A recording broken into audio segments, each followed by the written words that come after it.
त्यस दिन विराटको अन्तःपुरमा कुनै उत्सवको आयोजना थियो। उत्सवकी कर्ता थिइन् स्वयं सुदेष्णा। नृत्य, गीत एवं पान भोजनको विपुल आयोजना। युधिष्ठिर भोजनपछि विराटसँग पासा खेलिरहेका थिए। भीम पाकशालामा दौडधुप गरिरहेका थिए। अर्जुन नृत्य परिवेषणमा लागेका थिए। नकुल यता अतिथिहरूका निम्ति घोडाको व्यवस्थाको दायित्वमा थिए। सहदेव सदा चाहिँ गौशालामा व्यस्त थिए। रानी सुदेष्णा र उनको छेउमा म र उत्तरा थियौं। बृहन्नलाको नृत्य देखेर सबै मुग्ध भइरहेका थिए।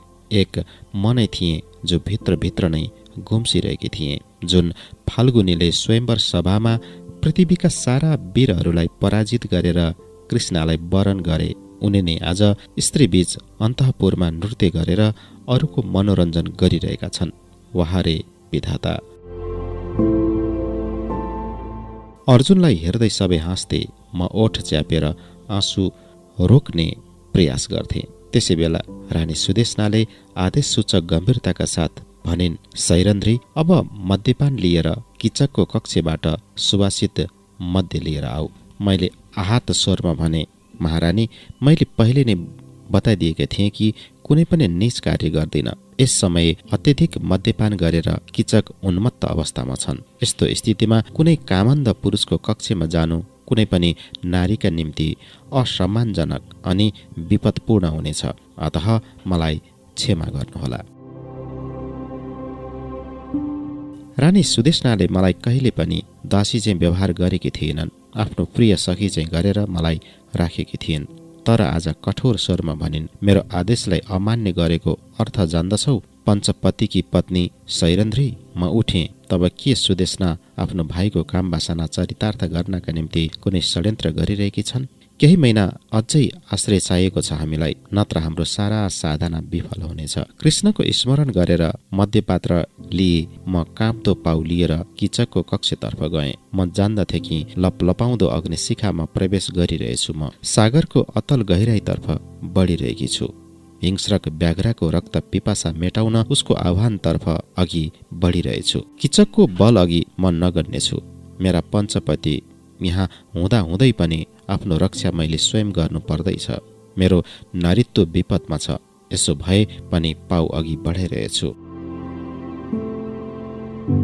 सुली चढ्ने आसामी पनि त्यस ठाउँसम्म आफै हिँडेर जान्छ। ऊ आफ्नो इच्छाले चल्दैन।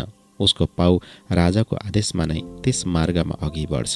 ठिक त्यस्तै दशा भइरहेको थियो मेरो। भोको बाघको पिञ्जरामा पस्नु र किचकको कक्षमा पाउ राख्नुमा कुनै अन्तर थिएन। किचकको द्वारमा लाचारी र असहायतामा टुक्रिएँ। कृष्णको स्मरण गरेर स्वागतोक्तिमा भने, सखा, तिमी नै हौ मेरो ईश्वर, प्रेतम हौ, प्रिय, तिम्रै सकृष्णको मान सम्मान अब तिम्रो हो। तिमीले नै लाज राखिदिनु। किचक त प्रतीक्षामा बसेको थियो। देख्न साथ दुवै बाहु बढाएर निलुला झैँ गरेर अघि बढ्यो। म यस अचानकको नागपास देखेर उसलाई जोडले धकेले। शरीरको सन्तुलन हराए उसले र भुइँमा लड्यो। यसैबीच म त्रस्त हरिण झैँ दगुरेँ। विराट र युधिष्ठिरको पासा खेल्ने ठाउँमा पुगेँ। उता किचक पनि उन्मत्त दशामा पछि पछि आयो। सबैको अघि मेरो मुक्त केस समातेर तानिदियो। लातले हान्दै अश्लील गालीहरू दिन लाग्यो। आश्चर्य, युधिष्ठिर अविचलित रहे र पासा फ्याँकिरहे। शिर उठाएर मतर्फ हेरेनन् पनि। भीम अचानक त्यहाँ आइपुगे। रिसमा सबै भुले। एक विशाल वृक्षतर्फ हेर्न लागेका मात्र थिए। युधिष्ठिरले बुझिहाले, पाचक महाशय, के भयो? यहाँ तपाईँको के काम छ? दाउरा चाहियो भने जङ्गलमा जानुहोस्। यहाँको खेलमा बित्न बाधा नपुगोस्। युधिष्ठिरको आदेश सुनेर भीम आफ्नो क्रोध सम्हाली त्यहाँबाट अर्कोतर्फ गए। लज्जा र अपमानमा जर्जर भएर मैले युधिष्ठिरलाई सुनाउँदै राजा विराटलाई भने, नारीका निम्ति न्यायको मार्ग चारैतर्फ बन्द छ। कामुक पुरुषले मलाई बलात्कार गरोस् र सबैको अघि अपमान गरोस्, त्यसलाई मामुली घटना मानेर केही चाहिँ नमानी पासा नै खेलिरहन्। राजा यदि नारीको रक्षक हुन सक्दैनन् भने उसलाई आत्महत्याको अनुमति दिनुहोस्। विराट राजा अहिले पनि चुप छन्। किचकी बाहुबलको भरोसामा उनी राजा छन्। तब के उत्तर दिने? युधिष्ठिरले उनको पक्ष लिएर भने, सैरन्ध्री, वास्तवमा घटना के हो हामी जान्दैनौ।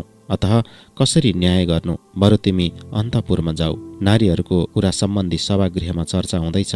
अन्तपुरको दायित्वमा जो छन् उनीले खबर लिनेछन्। यस समय सबै उत्सवमा लीन छन्। अथवा रातभरि प्रतीक्षा गर, सायद तिम्रा गन्धर्व पतिहरूमध्ये कोही पनि अपमानको बदला लिन अघि आउन्। जाऊ, बल्लभलाई खबर देऊ, शीघ्र रातिको भोजनको व्यवस्था गरोस्। आज राति सबै विश्राम लिनेछौँ, किनकि सबै क्लान्त हुनेछौँ। हाम्रो खेलमा बाधा नहोस्। युधिष्ठिरले पासा फ्याँके। म आँसु लुकाएर फर्के। यसो भन्दै, सायद मेरो सतीत्व लुटिसकेपछि मेरा गन्धर्व पतिहरूलाई होस आउनेछ, तर उनीहरूले मेरो मृतदेह मात्र पाउनेछन्। जबसम्म उनीहरूलाई पतिको रूपमा सर्वस्व अर्पण गरे, सायद पाप नै गरे होला। त्यसैको दण्ड भोगिरहेको छु। मेरा ज्येष्ठ पति पासा खेलमा बाधा पुगेको सहन सक्दैनन्। यसै खेलमा मेरो प्राण सुक्ने गर्दछ। उनले यो बुझ्छन् र पनि वास्ता गर्दैनन्। उनका निम्ति मेरो मनमा सम्मान कम भयो भने के म दोषी होला र? युधिष्ठिर शिर झुकाएर चुप रहे। म आएँ। उनको निर्देश बुझेँ मैले। भनिदिएँ भीमलाई। भीमले मलाई सिकाए झैँ किच्चकसँग क्षमा मागे। आधी रातमा एकान्त मिलनको निमन्त्रणा दिएर आएँ। यसै मौकामा भीमले उसको काम पूरा गरिदिए। भीमलाई ईश्वर मानेर प्रणाम गरेँ। उनको चरणमा आँसु अर्पित गरिदिएँ। सारा रात पाकशालाको अपरिष्कृत भुइँमा भीमको प्रशस्त छातीलाई कृतज्ञताको आँसुले भिजाइदिए। उनले मलाई प्यारो गरिरहे, अभय दिइरहे, जिउने प्रेरणा दिइरहे। बिहान थाहा भयो कि मेरा गन्धर्वपति आएर किच्चकसँग झगडा गरे। यसैमा किच्चकको मृत्यु भयो। अन्तःपुरमा मेरो सम्मान बढ्यो। लाग्यो दुःखको अँध्यारो बस अब समाप्त हुन लाग्यो। किच्चक वधको खबर बिजुली झैँ चारैतिर आर्यावर्तमा फैलियो। कौरवहरूको जिब्रो लोभले लपलपायो। विराटको धन वैभव लुट्नका निम्ति आक्रमण गरियो। किच्चक नरहेपछि विराट कमजोर भइसकेका थिए। पराजय निश्चित थियो। राजाले आत्मसमर्पणको तयारी गर्न लागे। तर पाण्डवहरूले चतुर्याइपूर्वक कौरवहरू र कर्णलाई परास्त गरिदिए। विराटको स्वतन्त्रता अक्षुण्ण रह्यो। कौरव नराम्रोसँग हारेर हस्तिनापुर फर्के। पछि पाण्डवहरूको असल परिचय पाएर विराट आनन्दित भए। बहुप्रतीक्षित मुक्ति दिवस आयो। पाण्डवहरूको वनवास युद्धमा नै समाप्त भयो। भविष्यमा के छ कसले जान्ने। 13 वर्षको वनवासको दुःखपछि पहिलो इच्छा पूरा भयो। उत्तारा र अभिमन्यु शुभ परिणयमा विराटले प्रस्ताव राखे कि उत्ताराको विवाह वीर फाल्गुनीसँग होस्। तर सच्चरित्र विवेकशील फाल्गुनीले सम्झाए, म उत्तराको नृत्य गुरु हुँ, पिता सदृश हुँ। अतः मेरो पुत्र वीर अभिमन्युसँग उसको विवाह स्पृहणीय हुनेछ। पहिलोचोटि मेरो मनको कुरालाई फाल्गुनीले भाषा दिइरहेका थिए।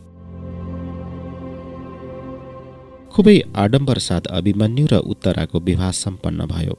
सुभद्रा, बलराम, 8 जना पटरानीहरू, मेरा 5 पुत्रहरू, मेरा पिता, भाइ एवं अनेक राजाहरू विवाहमा भाग लिन आएका थिए।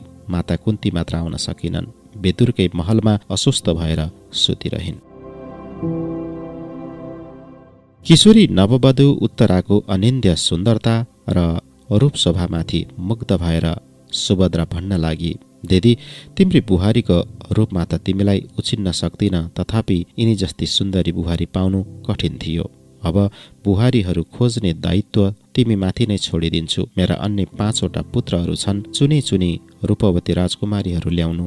यस्ता रूपवतीहरू ल्याउनु कि उनीहरू समक्ष तिम्रो रूप पनि फिका लागोस्। सुभद्राको कुरामा सबै हाँसिरहेका थिए। मैले दीर्घ श्वास छोडेर भने, पहिले उनीहरू योग्य मानिस त बनुन्। जन्मदेखि नै त यता र उता भइरहेका छन्। थाहा छैन के लेखिएको छ उनीहरूको भाग्यमा। यतिका दिनहरू पुत्रहरूलाई छोडेर वनमा घुमिरहे। आज उनीहरूलाई आफ्नो भन्ने साहस मसँग छैन। तर पनि सुभद्राको कुरा सुनेर आमाको मनका कैयौं भावनाहरू जागेर आए। कल्पनाको नेत्रले देख्दै थिए मुकुट पहिरेका 5 पुत्रहरू छन् अनि उनीहरूको छेउमा 5 जना अत्यन्त सुन्दरी राजकन्याहरू।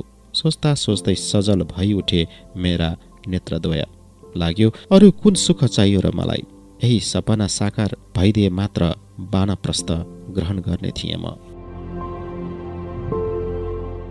विवाहपछि अभिमन्यु र उत्तरालाई लिएर विदुर महलतर्फ गयौं। सुभद्रा र म। माता कुन्तीको आशीर्वाद लिनु थियो। पुत्रहरूको दुःखमा छटपटाइरहेकी माता कुन्तीलाई सायद यस विवाहले सर्वाधिक आनन्द प्रदान गर्यो। अब रोगशैयामा सुतेर जीवनका नाना दुःख कष्टलाई भुलाउनका निम्ति किशोरी बुहारी उत्तरा उनकी एक मनमुग्धकारी खेलाउन थिए। उत्तराका सुखमय दाम्पत्यमा मातामही कुन्तीले सायद आफ्नो विडम्बित दाम्पत्य र दुःखपूर्ण मातृत्वको पीडा नै भुलिनुहोला। ओम शान्ति शान्ति शान्ति। अझै एउटा शान्ति स्थापनाको चेष्टा। दोस्रोतर्फ युद्धद्वहीको चुनौती। यसैमा मेरो बाँकी जीवनका सारा सपना धुलामा मिल्यो। 12 वर्ष वनवास पछिको 1 वर्ष अज्ञातवासको समय पूरा गरिसकेका थिए पाण्डवले। न्यायतः आधा राज्य इन्द्रप्रस्थ फिर्ता पाउनु पर्ने, तर सारा चेष्टा व्यर्थ भयो। अहङ्कारी ईर्ष्यालु दुराचारी कौरवको स्वार्थ र अधर्म बुद्धि। यस अधर्म अघि अब महासमर छोडेर दोस्रो मार्ग नै कहाँ थियो र? शान्तिपूर्ण मेल हुन सक्यो भने युद्धको आवश्यकता नै के छ? मानिस शान्तिप्रिय हुन्छ। पशुले नै हर कुरामा कलह, रक्तपात, मारपिट गर्दछ। सृष्टिमा मानिसबीच आदिम युगदेखि विभिन्न कारणले युद्ध भएर आइरहेको छ। तर हर बार युद्धको अन्तिम फल मृत्यु, हाहाकार, रक्तपात र ध्वंस नै भयो। एक पक्षले जित्छ, तर दुवै पक्षको खुबै क्षति हुन्छ। दुर्लभ मानव जीवन अकालमा नै ओइलाएर जान्छ। सभ्यताको क्षति हुन्छ। अर्थहानि, प्राणहानि, भय, शङ्का, दुश्चिन्ता, दुःखले दुवै पक्षलाई क्षतिग्रस्त बनाइदिन्छ। युद्धद्वारा समाजलाई जुन क्षति हुन्छ, विजयका निम्ति फेरि जय पराजय बराबर भएर जान्छ। अतः अन्तसम्म युद्धलाई टार्नु नै उचित हुन्छ। त्यसैले समस्याको शान्तिपूर्ण समाधान निकाल्ने चेष्टामा लागिरहे युधिष्ठिर। पिता द्रुपद राजपुरोहितहरूलाई लिएर शान्तिपूर्ण समाधानका निम्ति हस्तिनापुर गएका थिए, तर निराश भई फर्के। कौरवहरू केही दिनका निम्ति प्रस्तुत थिएनन्। अतः युद्ध नै एकमात्र बाटो रह्यो। पाण्डवहरूको युद्ध प्रस्तुति सम्बन्धी खबर लिएर धृतराष्ट्रले सञ्जयलाई दूतको रूपमा पाण्डव शिविरमा पठाएका थिए। युद्धबाट निवृत्त हुने सल्लाह पाण्डवहरूलाई दिए, तर यसको अर्थ थियो उनीहरू भिक्षावृत्ति अपनाउन्। सञ्जयले भने, हे राजन, बिना युद्ध कौरव तपाईहरूलाई 5 गाउँ दिन पनि तयार छैनन्। त्यसैले युद्धका निम्ति प्रस्तुत भइरहनु भएको छ। तर युद्धद्वारा राज्य पाएर पनि के तपाईहरूलाई शान्ति हुनेछ? क्षणस्थायी जीवनमा रक्तपातद्वारा पाइएको सुखको मूल्य छ? त्यो त दुःखकै दोस्रो नाम हो। यदि रक्तपात गरेर राज्य लिनमा आस्थामय हुनुहुन्छ भने 13 वर्ष वनवासको कष्ट किन झेल्नुभयो? तपाईँको सारा महानता, धर्म, विचार, पुण्य र यस युद्धको कारण नष्ट हुनेछ। अतः हे राजन, तपाईँ कति नै वीर भए पनि धन र राज्यका निम्ति युद्ध चाहिँ हीन कार्य नगर्नुहोस्। बरु भिक्षावृत्ति नै श्रेय हुनेछ। वनमा कुटी बनाएर सन्यास लिनु उचित हुनेछ। युधिष्ठिर सोचमा परे।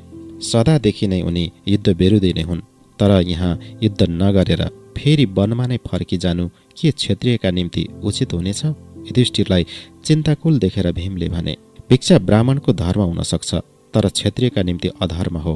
भ्राता, तपाईँले के कौरवले गरेको अन्याय, द्रौपदीको अपमान, लासागृहको षड्यन्त्र, अनुर्वर खाण्डप्रस्थमा हामीलाई पठाउने जस्ता कुराहरू भुल्नुभयो?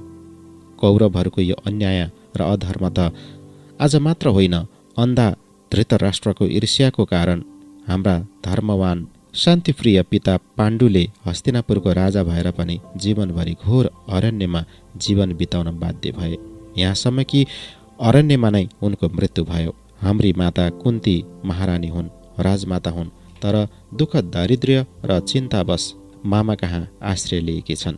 अनि हाम्रो कुरा त छोडिदेऊ। जन्मदेखि आजसम्म जे जति सह्यौं केवल कौरवको अन्याय, अधर्म, असत्य, अविचारको परिणाम हो। युद्ध गरेर अर्काको सम्पत्ति या स्त्री हरण अन्याय हो, तर आफ्नो न्याय पाउनका निम्ति सङ्घर्ष गर्नु त पुरुषको गौरव हो। अहिलेसम्म सबै सह्यौं, अब अरू सहन सक्दैनौ। द्रौपदीको अपमानको प्रतिशोधको सही अवसर छोडिदियौं भने जिउनु नै व्यर्थ हुनेछ। अर्जुनले शान्त स्वरमा भने, उत्तेजित नहौ भ्राता। यहाँ हाम्रा सखा आर्यवर्तका श्रेष्ठ ज्ञानी नीतिश पुरुष कृष्ण छन्। उनले नै स्थिर गर्नेछन् हाम्रो भविष्यको कार्यक्रम। सखा कृष्ण प्रशान्त भावले बसेर कुरा सुनिरहेका थिए। उदार र गम्भीर स्वरमा भने, म कौरव पाण्डवको नै मङ्गल चाहन्छु। उनीहरू बीचको द्वन्द्वको समाधान चाहन्छु। अहिले पनि शान्तिको प्रयास जारी छ। आर्यवर्तमा धर्म शान्ति आज विपन्न छ। पुनः प्रतिष्ठा उनीहरूको होस्, यही हाम्रो लक्ष्य हो। यदि शान्तिमा कौरव राजी हुँदैनन् भने युद्ध नै अन्तिम उपाय हो। अब कुरा कौरव पाण्डवको व्यक्तिगत विवादमा नै सीमित रहेन। यो सङ्घर्ष केवल पारिवारिक रहेन। यो सङ्घर्ष धर्म अधर्मको, आदर्श अनादर्शको, सत्य असत्यको, पाप र पुण्यको भएर गयो। यसकारण धर्मका निम्ति, आदर्शका निम्ति, शान्ति र मानव कल्याणका निम्ति आवश्यकता परे भने रक्तपात, जीवननाश, अर्थक्षय तथा नाना क्षति सहनु क्षत्रियहरूको धर्म हो। यस समय सारा आर्यावर्तको एकता र अखण्डता विपन्न छ। आर्यावर्त खण्ड अखण्ड भएर गए देवता होस् या दानव मौका पाएर यसलाई निल्नेछन्। आर्यावर्तको आफ्नो सत्ता लोप भएर जानेछ र फेरि आउनेछ पराधीनताको अन्धकार। त्यसमा कौरव पाण्डव मात्र होइन, सारा आर्यावर्तका निरीह नागरिकले पनि सुख शान्ति र सौभाग्य हराउनेछन्। अतः अब प्रश्न देशको अखण्डता धर्म रक्षाको हो। कौरव योग्य छन् या पाण्डव? जो योग्य छन् उसले न्यायपूर्ण आफ्नो अधिकार पाएनन् भने समूह स्वार्थका निम्ति युद्धको आश्रय लिनुपर्नेछ। पाण्डवले राज्यको मोह छोडेर अरण्यवासी भए भने पनि उनको क्षति हुँदैन। क्षति हुनेछ आर्यवर्तका अगणित जनताको। धर्मात्मा सुशासक न्याय विचारको हातमा देशको शासन दण्ड रहनु उचित हो। गाई, ब्राह्मण, शिशु, नारी, धर्म, परम्परा आज सबै असुरक्षित छन्। यस महासमरको लक्ष्य हुनेछ उनीहरू सबैको रक्षा। यो सन्धिको प्रस्ताव उनीहरूलाई स्वीकार भएन भने तब फेरि युद्ध। कृष्णको मतमा सबै राजी भए। पहिलेदेखि नै म त युद्धको कुरा सोचिरहेकी थिएँ। नत्र पापीहरूलाई उचित दण्ड कसरी मिल्नेछ? कौरव दण्डित भएनन् भने के आगामी वंशधर पापदेखि डराउने छन्? प्रतिदिन प्रत्यक्ष दिनदिनै नारीहरू वस्त्रहरण, सतीत्व लुट्दै हिँड्नेछन्। युद्धको तयारी पूरा भइसकेको थियो। फेरि पनि सखा स्वयं युधिष्ठिरको अनुरोध मानेर हस्तिनापुर गए। केवल 5 गाउँ मागेका थिए पाण्डवहरूले। बस यसैमा उनीहरू धर्म बलद्वारा आर्यवर्तमा शान्तिको प्रतिष्ठामा लागिरहेछन्। तर दुराचारी दुर्योधनले पाण्डवहरूको वीरता जान्दा जान्दै पनि कर्णको बलमा सन्धि प्रस्तावलाई अस्वीकार गर्यो। कृष्णको अपमान गर्नेदेखि पनि पछि हटेन ऊ। कर्णको परामर्श थियो एकपल्ट 5 गाउँ उनीहरूलाई दिइयो भने बुद्धिमान सखा कृष्णको छल कपटको सहायताले हस्तिनापुरको राजपद पाण्डवहरूको हातमा जान कति समय लाग्ने छैन।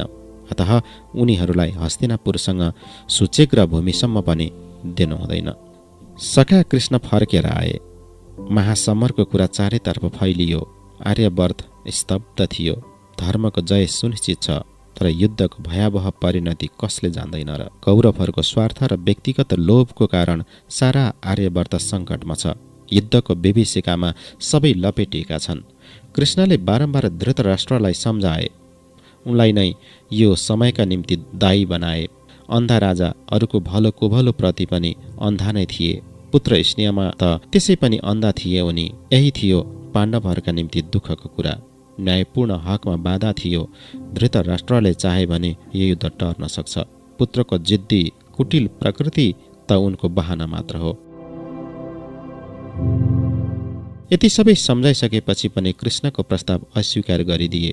उनले युद्ध घोषणा गरेर हस्तिनापुरको सभाबाट बिदा लिएर आए। कर्ण उनलाई छोड्न केही ओरसम्म आए। भीष्म, द्रोण, कृपाचार्य आदि महारथीहरू बाध्य भएर कौरवहरूको पक्षको समर्थन गरिरहेका थिए। वास्तवमा कर्ण नै उनीहरूको मानसिक बल हो। उनको शक्तिमाथि भरोसा हो। अन्तिम चेष्टा गर्दै कर्णलाई सम्झाए। सायद कर्ण राजी भए भने फेरि दुर्योधनलाई सम्झाउनेछन्। विदुरको महलमा छन् माता कुन्ती।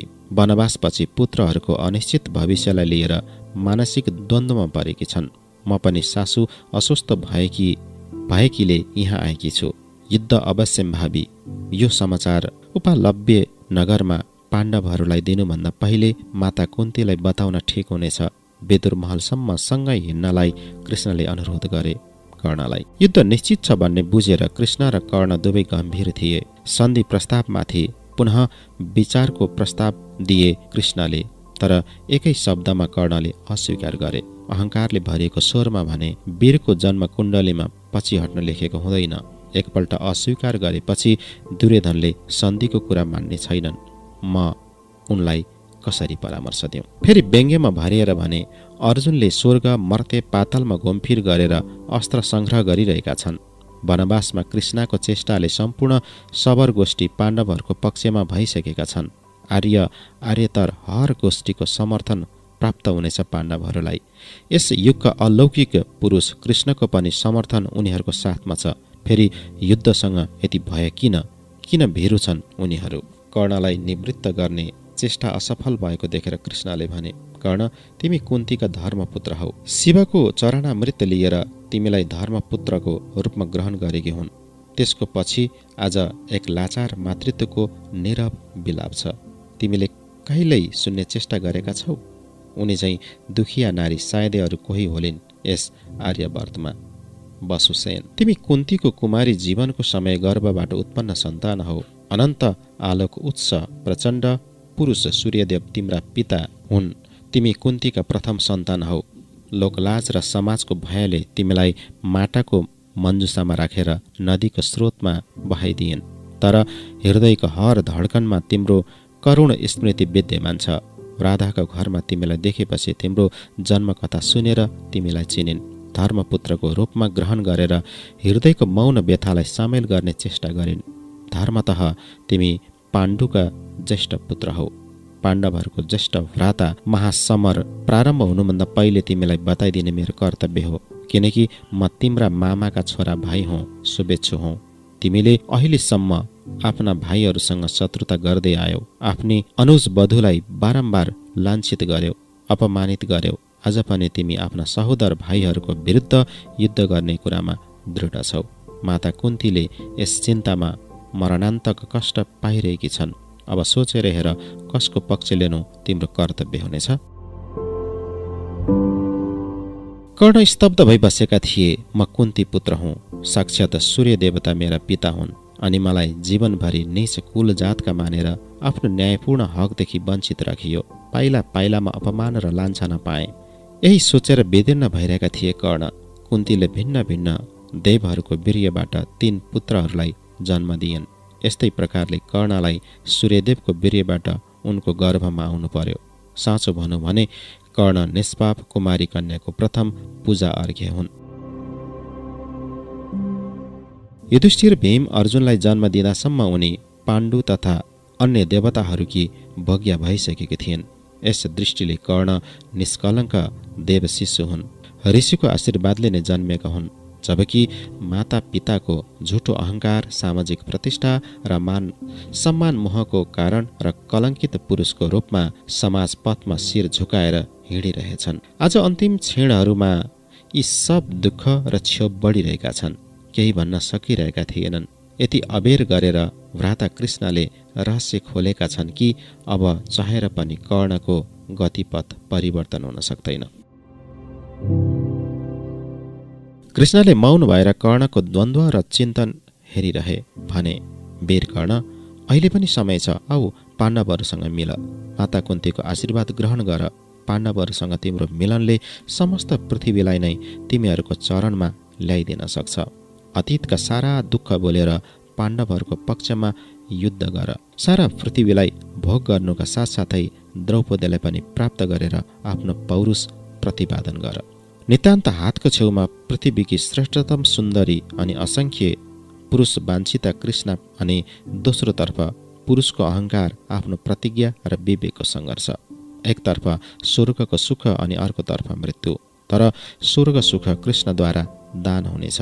पौरुषको आह्वानमा युद्धमा लड्दा लड्दै प्राण बलि दिनु श्रेय हो, या कृष्णको आशीर्वाद पाएर प्राणको लोभमा राज्य र नारीको आकर्षणवश अन्तिम क्षणहरूमा पालनहार मातापिता तथा मित्र दुर्योधनलाई धोका दिएर वचन नराखेर दल परिवर्तन गर्नु श्रेय हुनेछ। कर्ण मृत्युसँग डराउँदैन, किनकि जन्मको एकै क्षणमा उसलाई मृत्युकै काखमा फालिएको थियो। कर्ण डराउँछन् भयभीरुता, कापुरुषता र अपयससँग। अतः कर्ण बरु मृत्युकै कामना गर्दछ। कर्णले गम्भीर स्वरमा भने, म जान्दछु कृष्ण जहाँ छन् विजय त्यहाँ नै छ। युद्धमा कौरवहरूको पक्ष लिनुको अर्थ मृत्यु हो। तथापि आफ्नो शक्तिमा मलाई यथेष्ट आस्था छ। अहिले पनि म पञ्च पाण्डवलाई परास्त गर्ने विश्वास राख्दछु, किनकि आफ्नो शक्तिको भरोसामा वीर छु म। जुन कुन्तीले आफ्नो सम्मान, सुख र मङ्गलका निम्ति शैशवमा नै मलाई मृत्युको मुखमा धकेलिदिइन्, उनीबाट आशीर्वाद लिनको सट्टा मेरा पालनहार माताको आशीर्वाद अधिक काम्य हुनेछ। जुन मित्र दुर्योधनले कदम कदममा मेरो दलित पुरुषलाई माथि उठाइदिए, असमयमा मेरो सहायता गरे, उनको पराजय निश्चित जानेर पनि म साथ छोड्न सक्दिनँ। मृत्यु भएले कर्ण कहिल्यै पनि विश्वासघात गर्न सक्दैन, न राज्यको लोभले नै बुढेसकालका आफ्ना लालन पालन गर्ने माता पितालाई अस्वीकार गर्न सक्छ। अतः हे कृष्ण, कृपया मेरो जन्म परिचय बाहिर प्रकट नगरिदिनुहोला, अन्यथा युधिष्ठिर जस्ता धार्मिक उदार हृदयले सबै कुरा मेरो पाउमा ल्याएर राखिदिनेछन्। तपाईँ जान्नुहुन्छ कि दान, दया र करुणा लिनमा म हिचकिचाउँछु। अतः युधिष्ठिरको जय होस्, यही ज्येष्ठ भ्राताको रूपमा मेरो कामना छ। अहङ्कारी पुरुषका आँखा द्वय चिसा थिए। उनको स्वरमा युधिष्ठिरका निम्ति ममताको स्पर्श। तर पनि आफ्नो मतमा अटल रहे। कृष्णको आशीर्वाद र शुभकामनालाई जसले दया र अनुकम्पा मान्छन्, उनी चाहिँ अहङ्कारी पुरुषका निम्ति मृत्यु नै प्रिय मित्र हो। माता कुन्ती धेरै दिनपछि कर्णलाई देखेर आनन्दित हुनको सट्टा दुःखले विह्वल भइन्। कर्णलाई आलिङ्गन गरेर व्याकुल स्वरमा भनिन्, पुत्र, देवताको आशीर्वाद सरह कवच कुण्डल यति निष्ठुरतापूर्वक ताछेर दान गरिदियौ तिमीले। जान्दछौ यस दानपछि म कति अशुभ सपनाहरू देख्छु तिम्रो निम्ति। कर्णले शान्त स्वरमा भने, माता, तपाईँको प्रिय पुत्र अर्जुनको सुरक्षाको निम्ति कवच कुण्डल दानको रूपमा मबाट अलग गराइयो। यसबाट तपाईँलाई चिन्ता के को निम्ति? तिमी कसरी बुझ्छौ मेरो मनको कुरा? आँसु रोकेर कुन्तीले कर्णलाई मुसारिरहेकी थिइन्। म अर्को कक्षमा उद्विग्न मनले सन्धि प्रस्तावको फल सुन्ने प्रतीक्षा गरिरहेकी थिएँ। उफ! तर एक अभिनव दृश्य मेरो आँखा अगाडि थियो। कृष्णले परोक्ष रूपमा युद्ध समाचार दिनका निम्ति भने, तब कर्ण, तिमी पाण्डव पक्ष समर्थनका निम्ति मेरो प्रस्तावमा राजी भएनौ। अब युद्धको निम्ति तयार रहनु। आजको 7 दिनपछि मार्गशीर्ष अमावस्या तिथि छ। त्यसै दिन पुण्यतोया सरस्वतीको शुष्क शैयामा स्थित पञ्चछदको किनारमा अवस्थित कुरुक्षेत्रमा पाण्डव कौरव महासमर आरम्भ हुनेछ। कुरुक्षेत्रको अर्थ हो कर्म क्षेत्र। सत्कर्म नै कर्म हो, असत्कर्म नै दुष्कर्म। अतः कुरुक्षेत्रको वास्तवमा अर्थ हो सत्कर्मको क्षेत्र। न्याय प्रतिष्ठाका निम्ति युद्ध गर्नु सत्कर्म हो। अन्यायको आशा पूरा गर्नका निम्ति युद्धमा लड्नु असत्कर्म हुनेछ। अतः कुरुक्षेत्रमा सत्कर्म र सत्यको जय हुनेछ। कौरवहरूलाई युद्धको तिथि बताइदिनु। युद्धको निश्चितता सुन्न साथ कुन्ती मूर्छित भइन्। युद्धका निम्ति बारम्बार युधिष्ठिरलाई उत्साहित गर्थिन्, तर आज त्यसको निश्चितता थाहा पाएर फेरि हृदय काँपेर आयो। माता कुन्तीको होस आउन साथै उनी विलाप गर्न लागिन्। यति विदुषी, यति धैर्यशील, कष्ट सहिष्णु धरते झैँ सर्वसहा कुन्तीले कति कष्टहरू झेलिन्। क्षेत्राणीका निम्ति युद्ध शब्द कुनै भयावह शब्द होइन। फेरि पाण्डवहरूको जय र जय त निश्चित छ। फेरि पनि उनी रहिरहेकी छन्। माता यति दुर्बल मनकी त होइनन्, किन धैर्य हराइरहेकी छन् उनी? यति विचलित किन भइरहेकी छन्? माताको चरण धुली लिएर उदास बदन कर्ण गए। माताले स्पष्ट स्वरमा भनिन्, दीर्घजीवी बन पुत्र, तिम्रो मङ्गल होस्। फेरि आँसुको धारा निस्क्यो। कर्णलाई विदा गर्न सखा रथसम्म गए। कर्णको पीठमा हात राखेर भने, देख्यौ आमाको दशा? अर्जुनको निम्ति जति उद्वेग छ त्यसभन्दा अधिक तिम्रो निम्ति पनि छ। तिमी उनको कुमारी जीवनका सन्तान हौ। अतः लज्जा र कुण्ठाको कारण मुख खोलेर केही भन्न सक्दिनन्, तर तिम्रो निम्ति यस समय चिन्तित छिन्। कर्णले दुखी हृदयले भने, माताको यो दुःख कृतकर्मको फल हो। देवी द्रौपदीलाई मैले अनुज वधु नजानेर कति प्रकारले अपमानित गरे, बरु त्यसैको दुःख छ। अनुज वधुको रूपमा उनी मेरी पुत्र वधु सरह हुन्, तर अन्जानमा म उनको लान्छना र अपमानको पट्टा पुरोधा बनिरहे। यसका निम्ति म तपाईसँग क्षमा चाहन्छु। कर्णले छल्किरहेको नेत्रसाथ कृष्णको हात समाते, कण्ठ अवरुद्ध भयो।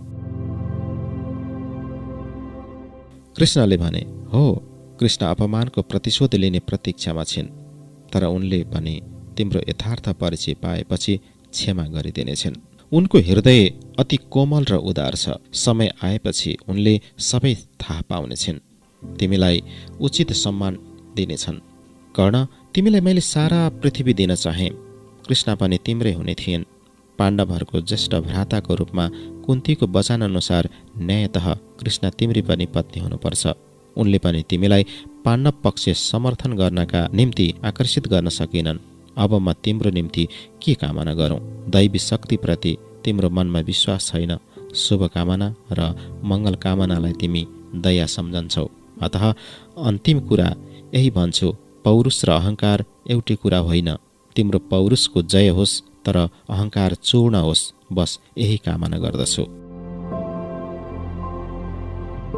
कर्णले कृष्णलाई आलिङ्गन गरेर बिदा लिन चाहे। उदास स्वरमा भने, जब तपाईँको सख्य चाहे पाण्डवहरूसँग शत्रुता गरेर त्यसलाई गुमाइ पठाएँ। जब सख्य प्राप्त भइरहेको छ, म ग्रहण गर्ने स्थितिमा छैन, किनकि वचन दिइसकेको छु कौरवहरूलाई। अतः हे कृष्ण, महासमरको अन्तमा यदि जीवित रहे भने तपाईँको सख्य मलाई मिल्नेछ, नत्र यस संसारदेखि पारी तपाईँको प्रतीक्षा गर्नेछु। कृष्णले करुण दृष्टिले गहिरेका कर्णलाई हेरिरहे। म स्तम्भित भएँ। कुन्ती पुत्र कर्णको निष्ठामा, उनको बन्धुत्व र पौरुषको प्रतीक्षामा प्रशंसा भावले निकै बेर उनलाई सम्झिरहे। हठात आँखाहरू सजल भएर आए। अचम्भित भए। आफै कर्णका निम्ति पाण्डव प्रिया कृष्णका आँखाहरू कुन भावनावश यसरी भरिए? किन? म स्वयं पनि केही जान्न सकिरहेकी थिइनँ।